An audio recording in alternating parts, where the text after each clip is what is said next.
Yes. So, who else is here? All right. Fatima. Fatima, I'm just going to share another part of the story. You have to read the rest of the story. Okay?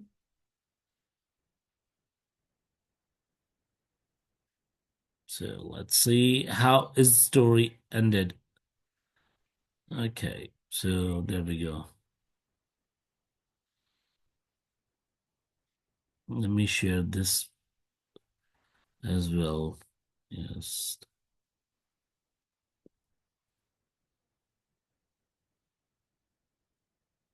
There is one flaw in the story that I'll discuss with you at the end. Okay, which can be a bigger flaw anyway, which you all should be avoiding. All right, there we go. Fatima, can you read it from here? No one could find out what she had done. Uh, no one could find out what she had done. The book contained all her deepest, darkest secrets. Tears streaked her face as her mind went all foggy and her vision all blurry. Suddenly she fainted. Despite her efforts, her eyes refused to open. Darkness pressed down, heavy and suffocating. Then, voices, distant at first, then clearer. Evangeline, you're awake. Her mother's voice, thick with relief. Blinking, she took in the stark white walls. Not home, not the thrift store, a hospital. No, not just any hospital. A doctor, tall and brunette with witty glasses, stepped forward, flipping through a chart. Evangeline, there was no carving, no wound. I have every reason to believe that you hallucinated the whole thing. Her breath hitched. Slowly she lifted her arms. Nothing. No scars, no blood. What? She stared at her hands, unmarked, unscarred, but the terror still clung to her. Too vivid, too real. Had she imagined it all, or had something unseen simply erased all the evidence? Okay, now, and can you also observe the length of paragraphs? There are a few paragraphs which are just one liner. All right, because this is how the story has been set out. Okay, and then there are paragraphs with three, four lines. Okay, because that shows a transition of your story. Okay, so what is the flaw? Can anyone guess what is the flaw here?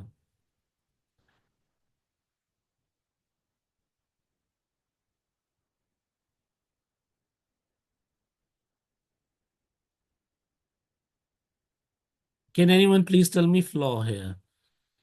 Yes, let me just read it. I got someone in the text chat. No flaw, all right.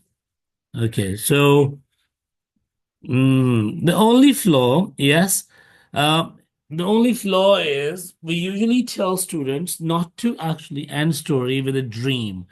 Apparently, when we say look at here, it seems like that she has woken up from a dream, but she has covered it at the end over here by telling that she was in a hospital.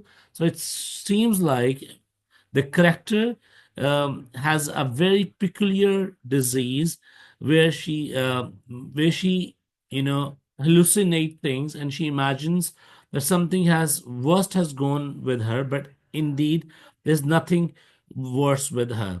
Okay, so the only thing that students should have changed over here. So instead of turning that into dream, she could have just moved back to her title of the story, which was about notebook, because somehow in the end the story is going away from the actual central point, actual theme of the story. The theme is has to revolve around the book. Okay, but uh, somehow in the end the story lacked that point, that it was not going back to the original theme or title of the story. Rest all was good. Okay, so what I want right now, I need few of you, in fact all of you, Hassan and others, that can you tell me what are the good points of the story, how the story has been narrated. This is actual narration, where there are pauses, there is deliberation involved. You take your time. I'm putting the story up in the group as well. So you all can take your time and tell me what are the good points of the story.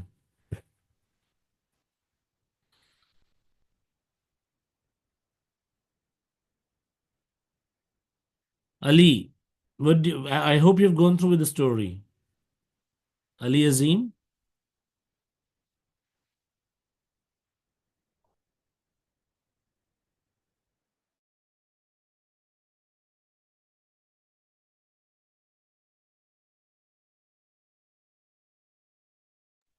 So use of dialogues was that good, Hassan? All right. So use of dialogue is good. All right. Okay, good. And how throughout the story the um, transition had been quite smooth. From one place to another. All right. Okay. So Ali Azim, you tell me what are the good points of the story.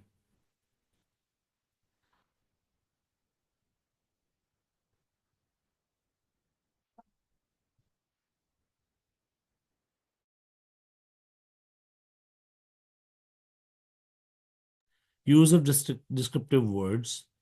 Okay. Meetup, what are the good points of the story? Can you unmute your mic and talk?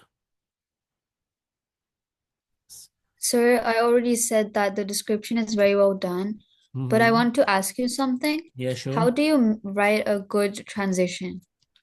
Okay.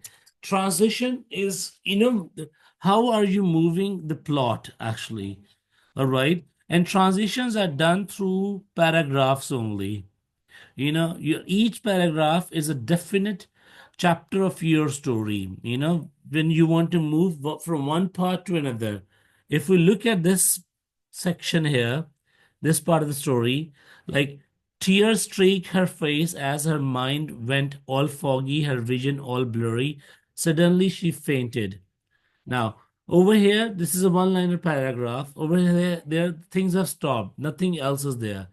Despite her efforts, her eyes refused to open. Now, uh, here from this point, the narrator is taking us to something else.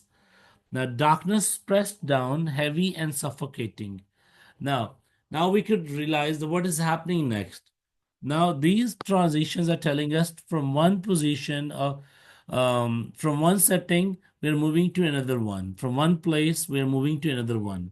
Then we could see the voices are coming. All right. So through paragraphing, you will do the transition. You will move your reader from one position to another.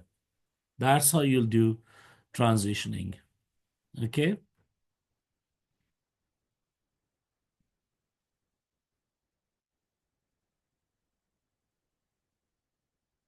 I gave this student 22 out of 25. All right. And yes, and all of you can do that also. It's only about the technique, that which technique should I employ to write my story. Okay. So you all can, bring your story tomorrow, but the same title, write a story in which a small notebook is important. Okay. The title will remain the same. Okay. So I'll see you tomorrow, inshallah, in the face-to-face class. And please, please go through with the vocabulary list. It's very much essential. You can't have it without it. Okay? Take care. Allah Hafiz.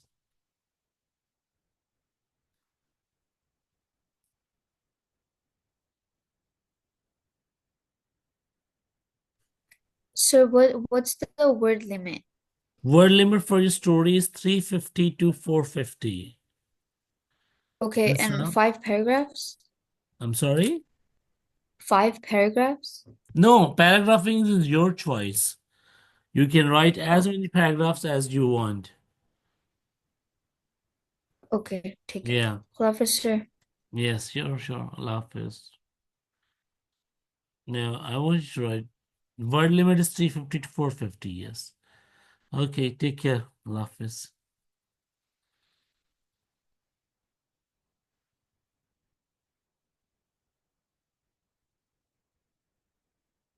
No, let me